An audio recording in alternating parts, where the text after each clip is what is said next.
4.2에 전설 민담 시대로의 전환이라고 써졌을 거예요. 거기를 좀 가지고 설명 좀 드릴게요. 그러니까 이렇게 그래서 여러분 신화와 전설 나중에 이제 여러분이 4학년 올라가시면 구비문학의 세계를 공부하시면 신화가 한 100페이지 나올걸요. 뭐 전설 50페이지 막 이렇게 나와요. 민담 한 50페이지. 지금은 이런 아주 짧게 나오는 거예요. 재밌지 않겠어요? 이 구비문학의 세계가 되게 재밌어 그래서. 자, 근데 어쨌든 이 신화 전설 여러분 꼭 이걸 알아두십시오. 신화와 전설은 뭐가 다르냐? 내용 구분이라고 써놨죠. 소재는 신화는 범우주적이에요. 이 소재는 봐요. 뭐 우리나라 단군 신화는 좀 애교 있죠. 그리스 로마 신화에 비하면 그러지 않나요? 그리스 로마 신화는 정말 황당 그 자체로지. 뭐 제가 말 안 해도. 네. 그래서 범우주적이에요. 전설은 근데 일상이 전설은 뭐 803 갑바에 얽힌 전설이라든가 뭐 여러 가지 있잖아요. 전설의 고향 많이 보셨잖아요. 일상이라고 범우주적인 게 아니야. 맞죠? 우리나라 단군 신화 같은 경우도 막 하늘에서 막 내려와 가지고 막 인간 세상에 오고 이런 거 아닙니까? 단군 신화 봐도. 그다음에 증거는 우주가 증거라고 그래. 이 신화는 증거가 있긴 있어. 근데 너무나 광범위해. 우주가 증거야. 무슨 말 이해 가시죠? 이 증거가 우주예요. 그다음에 전설은 있어. 근데 전설은 실제로 증거물이 있어서 803 갑바에 얽힌 전설입니다. 전설의 공부에 나오지 않나요? 나오잖아요. 뭐에 얽힌 전설입니다. 이런 증거물이 있다고. 근데 이게 이제 중요한 건 구체적으로 이렇게 이해하시면 돼요. 이건 우주니까 추상적. 이게 헷갈리면 추상적이야. 맞죠? 네. 우주가 뭔데? 이래버린다. 그 다음에 당연히 신화니까 신의 이야기예요. 근데 여러분 신화를 여러분 착각하시면 안 되는 게 신화니까 신의 이야기라면 틀려요. 신화는 첫 번째는 신의 이야기고요. 저번에 우리 동화 배울 때 나왔어요. 네. 두 번째는 신성한 이야기. 신성한 이야기. 두 가지가 다릅니다. 이렇게 이것도 알아두십시오. 아니 그러니까 제가 복습하는 거예요. 여러분이 이제 공부라는 건 반복이니까. 그렇죠? 볼수록 새롭죠. 볼수록. 자, 그다음에 전설은 주인공이 되게 비극적이에요. 근데 이것도 주인공이 비극적 주인공이라 했는데 희극적인 주인공도 있어요. 그러니까 이 비극적 주인공은 이제 일반적인 거고요. 그러니까 이렇게 생각하면 돼. 비극적 주인공이 희극적 주인공보다 많다. 전설의 고향에서도 끝이 해피엔딩으로 끝나는 경우가 있어요. 근데 일반적으로 보면 한 8대2 정도? 이건 뭐 딱 산수처럼 이야기를 할 수는 없는데 한 8대2 정도 돼요. 비극적 주인공이 훨씬 많고 희극적 주인공은 가끔씩 있어요. 아시겠죠? 그 전설의 주인공을 그러니까 이게 공부를 하고 안 하고의 차이예요. 공부를 어설프게 한 사람은 전설의 주인공은 비극적이다 이렇게 아니고 비극적인 주인공도 있고 희극적인 주인공도 있는데 비극적 주인공이 훨씬 더 아시겠죠? 이렇게 이해하시면 됩니다. 그래서 여기 이 부분은 좀 중요하니까 거기 이거 전에 다시 한번 설명을 드렸는데 그래서 31쪽의 짧은 노래 이거 다 설명했나요? 33쪽까지 제가 저번 시간 안은 했어요? 했었어요. 그래서 화이하고 치 이런 이야기도 했죠. 그러면 넘어가겠습니다. 그래서 이제 하여튼 이런 고대 설화의 이런 것도 좀 알아두시면 좋겠고요. 그럼 34쪽 여기는 안 했으니까 여기서 설명드릴게요. 34쪽에 중세문학 제1기 삼국 남북국 시대 이것도 아까 설명했구나. 설명 이게 이제 안 한 거 위주로 좀 설명드릴게요. 자 그런 것도 알아두시고요. 그 다음에 고대 시대와 조선 시대 이거에 대해서 설명 좀 드릴게요. 이거는 한 37쪽 정도에 37쪽에 그 위에 여분 있죠 여백 거기다 좀 써주십시오. 37페이지의 공간에다가 좀 이제 빠진 것들 좀 책에서 좀 이게 다가 아니기 때문에 빠진 것도 설명을 해야 돼요. 그러니까 지금 남은 시간 빠진 걸 좀 설명드린다고 이해 가시죠? 37쪽에 이제 뭐가 중요하냐면 이 고대 시대와 중세 시대가 있어요. 중세 시대. 자 이게 있는데 이 고대 시대는 아까 얘기했죠 건국 서사시 이게 되게 많이 나와요. 근데 이 중세 시대는 건국 서사시보다는 이 한문학 작품. 이 한문학 작품이 어떻게 되냐? 국가 이념이에요. 국시란 말 들어봤죠? 국가 이념. 이념인데 여기서 중요한 거는 이 상층과 하층으로 나눠진다. 그래서 상층은 한문학이고 하층은 우리말 문학. 뭐 어렵지 않 약간 문제 풀 때 다 설명을 드렸는데 정리하는 겁니다. 이 정도. 그러니까 여러분 제가 이거 기출문제를 한 해를 풀었다고 해서 다 끝난 게 아니에요. 이제 그거는 그냥 흐름만 잡아 놓은 거고 여기 빠진 것들이 되게 많아요. 이제 그런 것들을 설명 드릴 거예요. 자, 그렇게 좀 필기를 좀 해주십시오. 자, 뭐 어렵지 않잖아요. 이 정도는 뭐 충분히.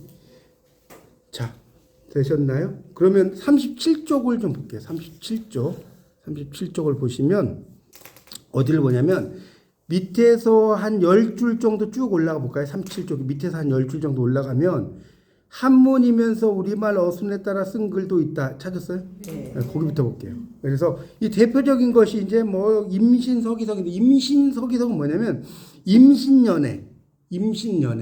연도 중 임신연이 있겠죠? 서는 서약한다는 뜻이에요. 기는 적을 기자. 돌에다가 서약해서 적은 글. 그걸 임신서기석이라고. 여러분 어디 가면 임신서기석 이런 게 있어요. 유물 중에. 그런데 어쨌든 자, 밑줄 쳐보세요. 한문 문장을 우리말의 어순과 어법에 따라 썼다. 자, 이런 걸 우리가 뭐라고 할까? 우리가 한자를 표기하는 방법에는 향찰이 있죠. 향찰, 향가 표기. 그다음 또 뭐가 있죠? 이두가 있고 또 뭐가 있죠? 하나가 더 있는데 구결이 있어요. 구결이라는 것은 토다는 거. 학이, 지습지, 한이 뭐 이런 거 쓰는 게 있죠. 이런 거를 붙으면 구결을 토다는 거고 이두는 우리말 어순의 한자. 이렇게 이야기하면 잘 어려워하는 제가 쉽게 설명드릴게요. 자, 봐요. 나라를 사랑한다 하면 여러분 한자가 어떻게 써요? 나라를 사랑한다. 애국이도 애국. 뭐 어렵지 않잖아요. 그러면 이게 나라를 사랑한다 순서가 1, 2죠. 우리나라 말은 나라를 사랑한다 아니에요? 우리말은. 그렇죠. 그러니까 우리말로 하면 이렇게 쓰는 거예요. 물론 이게 다가 아니에요. 이건 예를 드는 거예요. 야, 제가 이두를 한 학기를 공부하는데, 야, 이두가, 내가 아는 이두가 아니더라고요. 엄청 복잡해, 공부하려면. 근데 이제, 뭐, 여기, 뭐죠?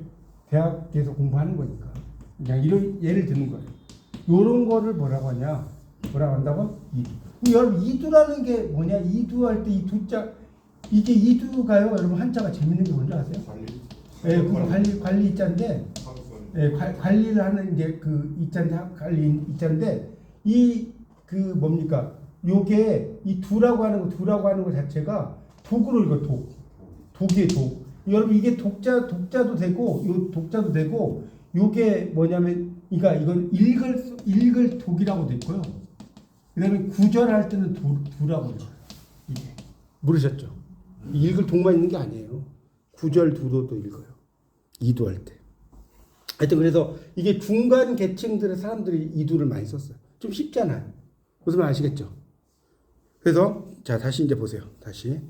그래서 이제 그 서기체 이런 그래서 이제 제가 말씀드린 게 여기 나오네. 이두 이런 거. 얘 봐요. 이두할 때 이자가 이게 관리할 때 그 이자 나오죠? 밑에. 밑에서 하나 둘 네 번째 줄 찾았어요? 거기서부터 설명드릴게요. 밑에 그래서 여기 봐요. 차자표기란 건 뭐냐? 글자를 빌려왔다는 소리예요. 차자. 그래서 거기 보면 향찰. 이거 향찰은 향가, 구결은 토다는 거, 이두는 우리말식 한자 이렇게 알아두십시오. 이렇게 이제 이런 것들도 뭐 물어볼 수 있으니까 그런 거 나오시고 그 다음에 이것도 제가 다 여성의 노래도 이거 다 했구나 저번 시간에 넘어갈게요. 이거는 넘어가고 그 다음에 이건 상식으로 좀 하나 알려드릴 건데 44쪽의 밑에서 6째 줄에 보면 순수비란 말 있어요. 네. 밑에서 여러분 진흥왕 순수비는 들어봤어요? 네. 들어보셨어요?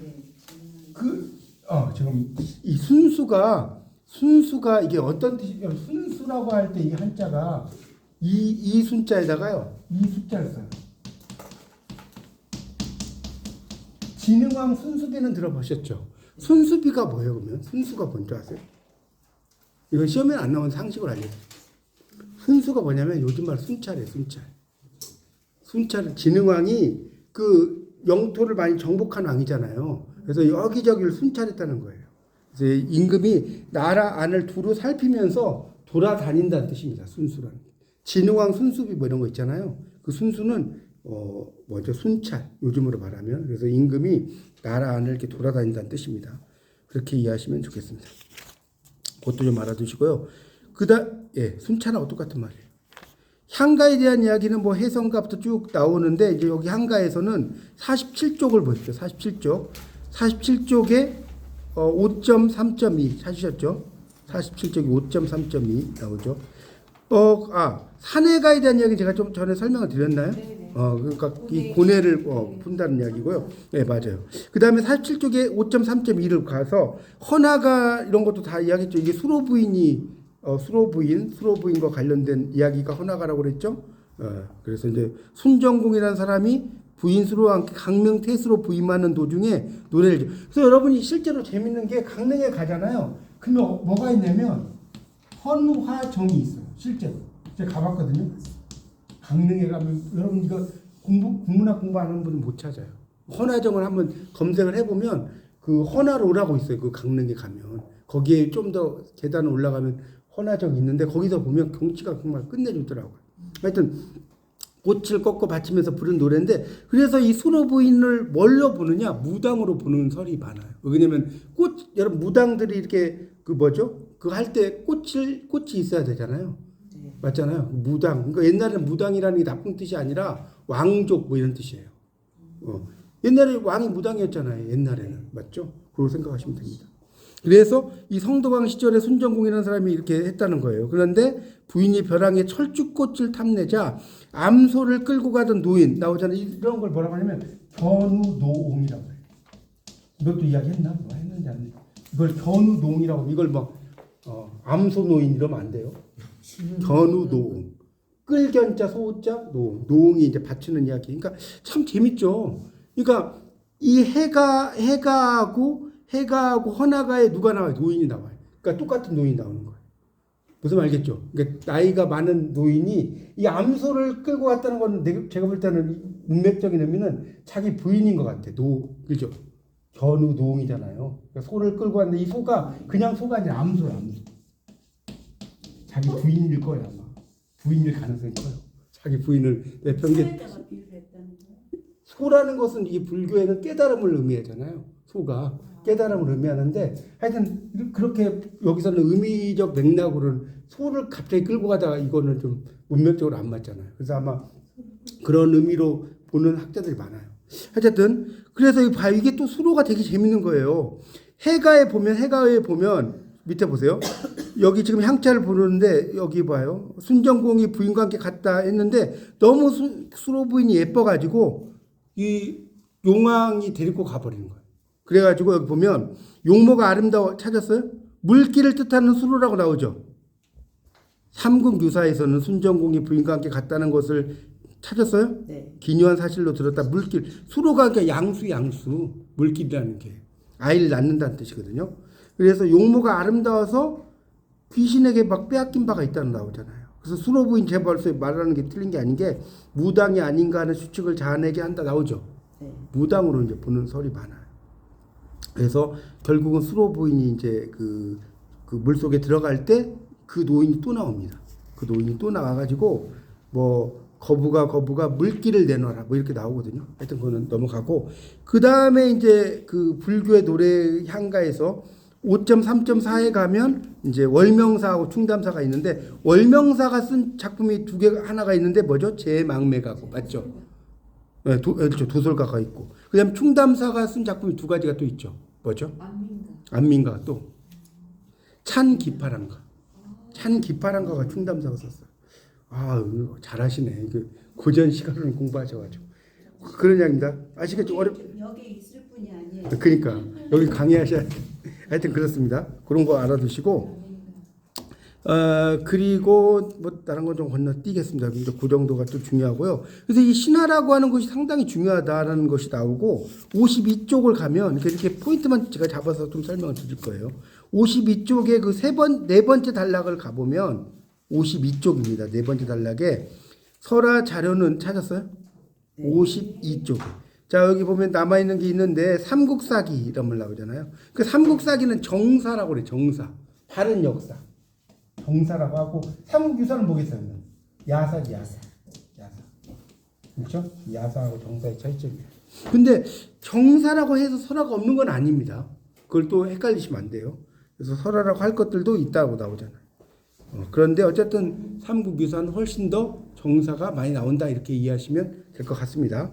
그런 것들. 그 다음에 그 53쪽에 세 번째 단락에 보니까 삼국유사 기이편이잖아요. 여러분 기이가 뭔 뜻이에요? 기이. 이 기는 기이하다는 뜻이 아니에요. 이상한 것을 기록했다는 뜻이에요. 기이가 그 기자가 이 기할 기자가 아니라 기록한다는 뜻이에요. 기록한다. 옛날에는 기자를 이렇게 안 썼어요. 이렇게 썼어요. 아시겠죠? 옛날에 이 기자는 최근에 적을 기자고 옛날에 기자를 대부분 이렇게 썼다.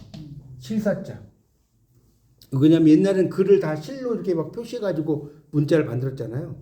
하여튼 그래서 기이편 보세요. 이게 또 재미있죠. 기이편에 보니까 주겹군에 대한 이야기가 있어요. 나무 죽자, 대나무 죽자 이벽자잖아요. 신화의 성격.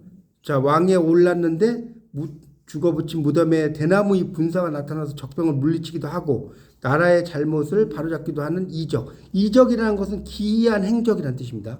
이적. 기이한 행적을 보였다는 거예요. 이런 것들도 이제 많이 나타난다는 거예요. 뭐 그런 정도로 이해하시면 돼요. 자, 그런 게 이제 상당히 중요하고, 그 다음에 또 이야기하고 싶은 게 55쪽에다 좀 적으시면 돼요. 55쪽. 이것도 좀 쓸 말이 있는데, 뭐냐면, 자, 일단 55쪽이 뭘 쓰냐면, 일단 불교가 유입이 돼요.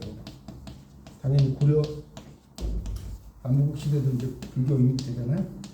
그러면, 이제 불교 유입되면 뭐가 나오냐? 영웅이나 고승이 나와요. 여기까지 이해가죠? 불교적인 거, 뭐 기이한 행적 이런 거 나오니까 영웅이나 고승이 나오겠죠. 그런데 이런 것들은 다 어떤 영향을 받았냐? 외래 선화가 유입이 돼요. 중국이나 이런 데. 외래 선화가 유입이 돼요. 자, 외래 선화가 유입이 되면 뭐가 정착되냐? 불교가 정착이 돼요. 자, 이 불교가 정착이 되면 뭐가 있느냐? 이 불교 설화가 다양화가 돼요.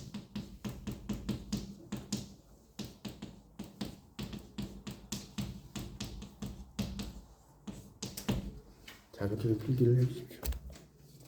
자, 이 지금 설명 어렵지 않죠? 그러니까 불교가 유입이 되면 영웅 고승 이야기들이 많이 나온단 말이에요. 근데 그게 승이랑 승려랑 같은 말이에요. 승려인데 고승은 좀 더 높은 표현이죠. 승려인데 아주 고상한 승려, 아주 높은 경지에 이른 승려 그런 뜻이죠. 승려는 그냥 일반적인 우리가 스님을 좀 더 이렇게 표현하는 것이고요. 하여튼 그런 이해하시면 돼요.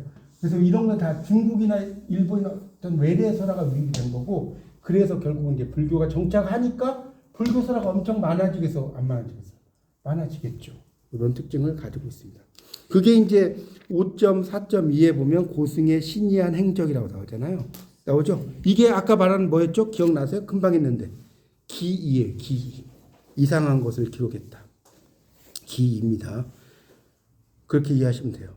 그래서 이제 그런 뭐 이야기 쭉 읽어보시면 그런 이야기들이 이제 고승이 쭉 나옵니다. 그렇게만 여기는 좀 알아두시면 좋을 것 같습니다. 예, 기이. 예. 그 다음에 또 중요한 게, 거기 57쪽을 좀 볼게요. 57쪽.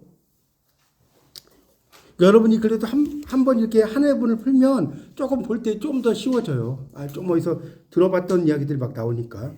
여기 이제 보면 57쪽의 두 번째 줄을 좀 볼게요.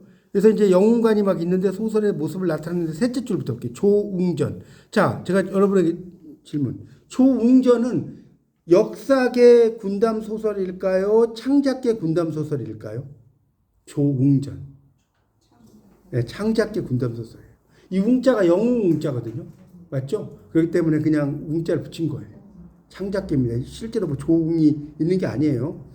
자, 그래서 이제 상칙의 전승을 박시전 나왔네. 박시전. 아까 박시전은 뭐라고 하냐 밑줄 쫙 치고 쓰세요. 여성 영웅 소설이라고 해요. 여성 영웅 소설. 나중에 이제 여러분이 3학년 2학기 때 좀 배우시겠지만 미리 좀 말씀을 드리면 여성 영웅 소설이 어떻게 되느냐? 이게 참 놀라운 일인 게 뭐냐면 봐요. 조선시대에 여성 영웅 소설이 이제 등장을 해요. 그런데 여성 영웅 소설이 이제 등장을 해. 그런데 첫 번째 원래는 당연히 여성이 남성보다 좀 더 아래에 있겠죠. 처음에 초기 작은. 이해가시죠? 그러다가 나중에 여성하고 남성이 이퀄 관계가 돼. 그러다가 어떻게 됐어요? 여성이 남성을 능가해. 이렇게 나옵니다. 작품들을 이제 읽어보면. 나중에는 여성이 더 압도적으로 이기는 이런 게 소설에서. 그러니까 현실에서는 그렇지 못하니까 아마 소설에서라도 이제 이렇게 나오게 되는 거예요. 아니, 그러니까 현실 지금 말고 지금 이제 그 당시 현실. 지금은 아니지. 지금은 여성이 훨씬 더 위죠. 근데 그 당시 이해가시죠? 그래서 나중에 이렇게 나옵니다. 놀랍죠. 그 당시에 조선시대에 이렇게 이런 소설 나왔다는 거는. 근데 다시 그래서 이제 뭐 이야기가 되고 여성 영웅 소설 뭐 상징지향 소설 나오고 쭉 가다가 자 네 번째 단락을 볼게요. 미천한 인물 찾았어요. 미천한 인물이 뜻밖의 이 부분을 좀 볼게요. 이 부분들은 좀 중요해서 쭉 설명을 좀 해야 돼요. 거기 보면 미천한 인물이 뜻밖의 행운을 만나 고귀하게 되었다. 57쪽에 한 네 번째 단락인데 이게 이제 대표적인 게 온달이에요. 바보 온달. 뭐 다 아실 거고 온달은 되게 못 사는 그런 사람이잖아요. 평강공주 뭐 이야기잖아요. 그리고 쭉 내려가다 보면 뭐 마퉁이 서동의 경우 나왔죠. 마퉁이라는 건 말을 파는 아이.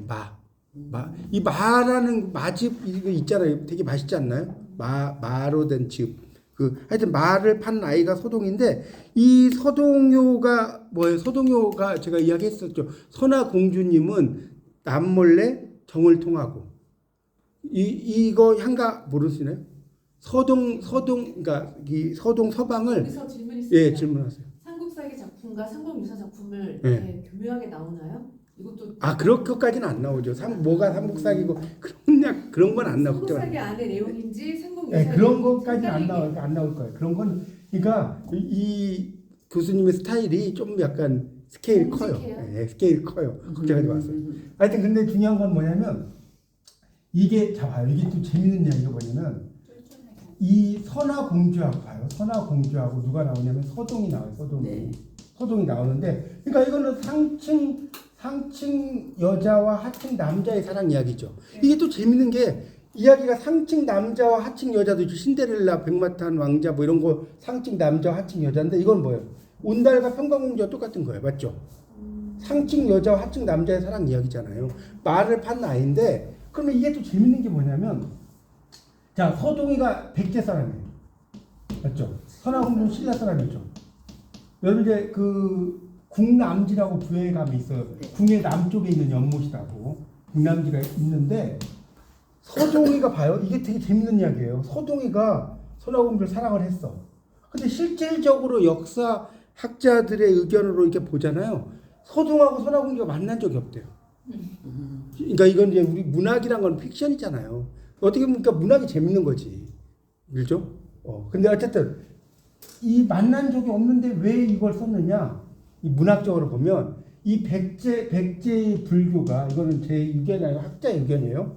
백제의 불교가 신라로 전승이 된 2차 도의 순교 뭐 이런 거 있죠. 이 백제의 불교가 신라에 전승되는 과정을 남녀의 사랑에다가 빗대가지고 이렇게 표현했다. 그런 의견들이 상당히 많아요. 왜냐하면 서동하고 만난 적이 없는데 이게 역사적으로 안 맞잖아요. 그래서 그런 것을 이렇게 돌려가지고 이렇게 표현했다는 이건 제 주장이 아니고 학자들의 주장입니다. 그래서 이제 그렇게 나옵니다. 그래서 여러분 이런 것도 이제 나중에 국남지라든지 이런 데 가보시면 이런 걸 또 공부해보면 되게 재밌는 이야기예요. 자, 그 다음에 58쪽 보세요. 58쪽에 또 뭐 어떤 이야기가 나오냐면 58쪽 하층민의 소망과 시련이라고 나오죠. 58쪽에 5.4.4에 나옵니다. 자, 그래서 하층민. 그러니까 오늘은 여기 지금 한 59 여기 좀 하다가 마무리할 것 같아요.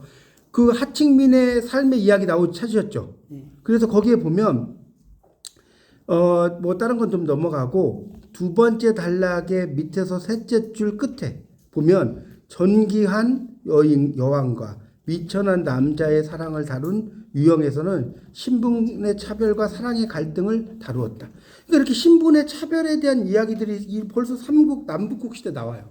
놀랍지 않습니까? 그 당시에 이런 게 나온다고. 그 당시에. 지금부터 엄청나게 오래전 이야기잖아요. 그 당시에도 이런 게 나옵니다. 그래서 미천한 백성이 왕이 되는 이야기라든가 이런 건 불가능하지만 설화에서는 상상이 가능하다는 거예요. 그러니까 여러분 미천왕이라고 하는 게 실제로 미천한 사람이에요. 미천한 사람이 왕이 됐다는 의미고 그 아까 뭡니까 서동도 백제 무왕이 됐죠. 국제무왕이 됐지만 말을 판 아이였다는 거예요. 그런 식으로 이제 이야기를. 그러니까 결국은 이 신화라고 하는 것에 대해 보세요.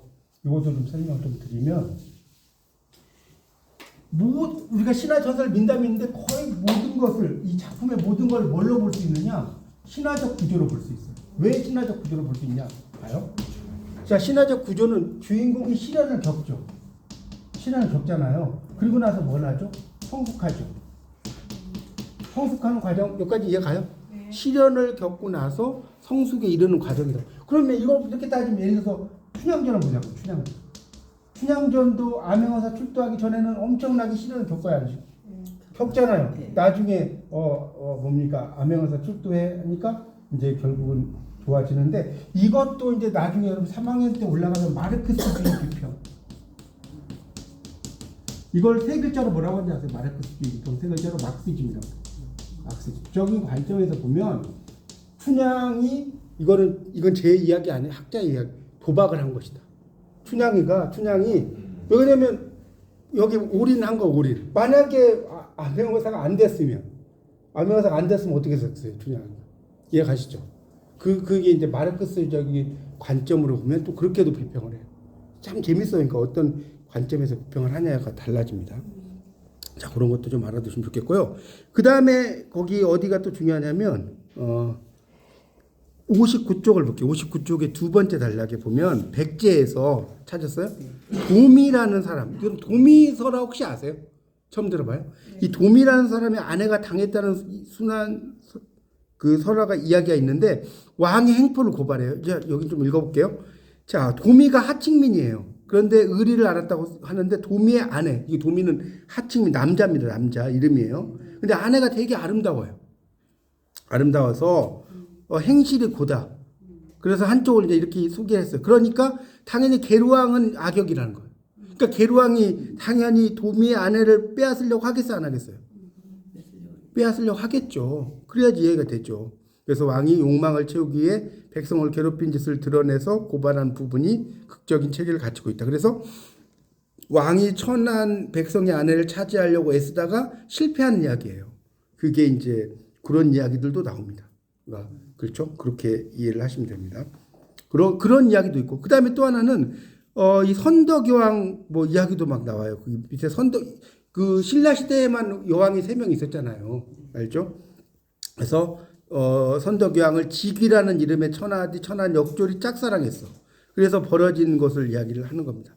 그러니까 그 천한 역졸이 있었는데 이 선덕여왕이 절에 간 거예요. 이거 이야기 아시죠? 절에 갔는데 나중에 이제 반지 같은 걸 딱 놓으니까 완전히 심장이 막 불타가지고 귀신이 돼버렸다는 거죠. 예, 참 말도 안 되는 이야기죠. 실제로 그랬겠어요, 설마? 그건 말이 안 되죠. 병사였어요, 지. 예, 지가 그렇죠. 아주 아래 하층민이죠. 병사죠. 그 다음에 또 보면 선덕여왕이 처녀로 일생을 보냈다고 하지만 수줍은 것은 없었다. 이렇게 보면 여근곡에서 겨울에 개구리가 떼어져 온다는 말을 듣고 개구리는 병사의 모습을 하고 있어서 적군이 쳐준 뭐 이렇게 나왔죠. 하여튼 뭐 그런 여러 가지 제가 다 이야기는 안 하겠지만 읽어보면 여러 가지 이야기들이 나와요. 그런 남녀의 사랑 이야기가. 그러니까 이런 게 참 재밌죠. 그러니까 여왕과 뭐 하층민의 이야기, 또 왕과 이런 이야기, 맞죠? 그런 것들이 되게 많잖아요. 그런 이야기들이 이 남녀의 사랑을 또 빼놓고 이야기할 수 없다. 그런 이야기 써놓은 거고요. 자, 그렇게 좀 정리하시면 될 것 같고, 그 다음에 이제 61쪽의 두 번째 단락, 61쪽의 첫 번째 단락부터 좀 볼게요. 61쪽의 첫 번째 단락. 자, 그래서 이제 두 사례는 넘어가고요. 그래서 신라 말 즈음에 전기가 나타났다. 이제 좀 뭔 소리인지 알겠죠?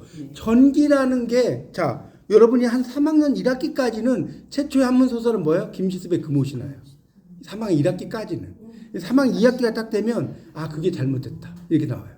최초의 한문 소설은 뭐다? 수의전이다. 좀 미래 이야기에서 헷갈릴 수 있지만 그렇게까지도 알고 있으면 좋습니다. 그래서 근원 올라가면 10세기 간다고 아까 이야기했죠?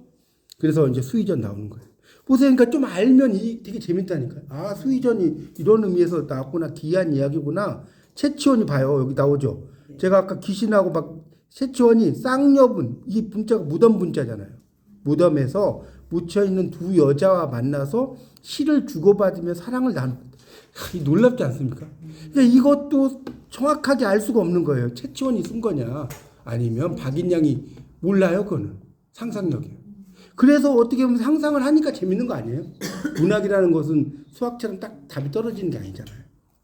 그래서 이제 수의견이 나오는 거고 설화를 글로 옮기면서 이제 이렇게 이야기가 되는데 폐관 잡기 하는데 폐자가 여러분 폐관이라는 동그라미 쳐봐요. 폐관 뭐 폐설의 폐 여러분 폐자가 무슨 폐자인 줄 아세요? 폐 이 폐가 이게 피 폐자예요. 피 여러분 그 벼 이게 그 뭐지 키울 때 피 뽑는 거 작업하지 않아요? 네. 그 피에 흘리는 피가 아니라 벼 옆에 벼 비스무리한 그 있어요. 그 피.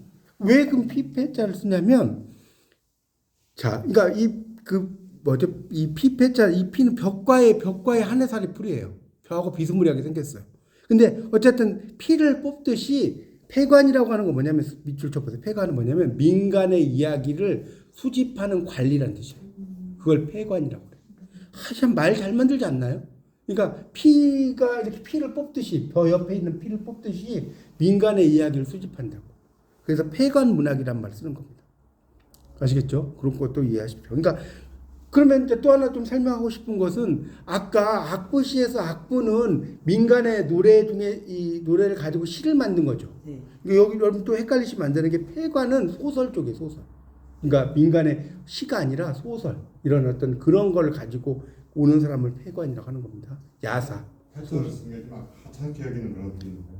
뭐 하찮게 여긴다는 의미도 뭐 좀 없지는 않겠죠. 해동정치 폐자는 아니죠? 아니 그거 아니에요. 피 폐자 피. 요 폐자는 여기 보면 이게 벼화자가 뒤에 붙었잖아요. 피 이게 보면 이 나오죠. 왜 이게 벼화자냐면 익을수록 나무는 나무인데 고개를 숙이는 나무. 그래서 이렇게 쓰는 거예요. 벼화자. 맞죠? 익을수록. 어쨌든 그래서 지금 말씀하신 하찮다는 의미도 뭐 있겠죠. 근데 이제 그 여기서는 뭐 그런 의미도 있지만 민간의 어떤 있는 이야기들을 모으는 사람이라는 뜻의 이제 폐관이라는 것을 그렇게 좀 이해하시면 좋을 것 같습니다. 그런 내용들도 기억이 안 난다고요? 예, 그것 좀 알아두시고 그 다음에 처용 이야기만 좀 하고 마칠게요. 처용. 거기 그 67쪽에 보면 67쪽에 세 번째 단락 요 처용까지만 할게요. 거기 보면 그런데 처용은 특이한 존재다 이런 말 나오죠. 거기서 거기만 좀 설명.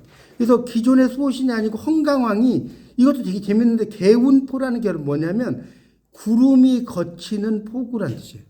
개운포.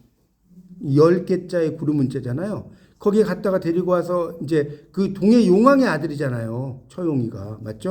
동해 용왕의 아들이에요. 그래서 왕정 보좌의 임무를 맡겼다는 건데 그 재앙을 물리치고 나라를 튼튼하게 하는 것 위에 무엇일 수 없다. 역신이 뭔지 알죠? 그러니까 뭐 나쁜 신이죠. 재앙을 물리쳐. 그래서 그 처용가에 보면 제가 이거 한번 이야기했죠. 새벌 발기달에 밤들이 논이다가 그 아시죠? 그러니까 동경 밝은 달에 밤새도록 놀다가 들어와서 자리를 보니까 다리가 몇 개예요? 4개예요.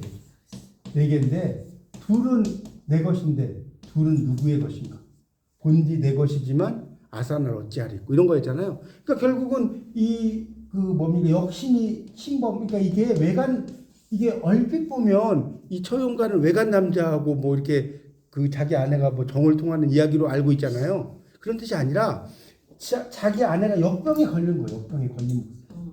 역병에 걸린 모습을 이렇게 표현한 거. 그러니까 문학이라는 것을 그 1차적인 의미로만 받아들이면 안 돼요. 그거에 대한 의미가. 그래서 그런 모습을 이제 이렇게 표현을 해서 그래서 이런 걸 이제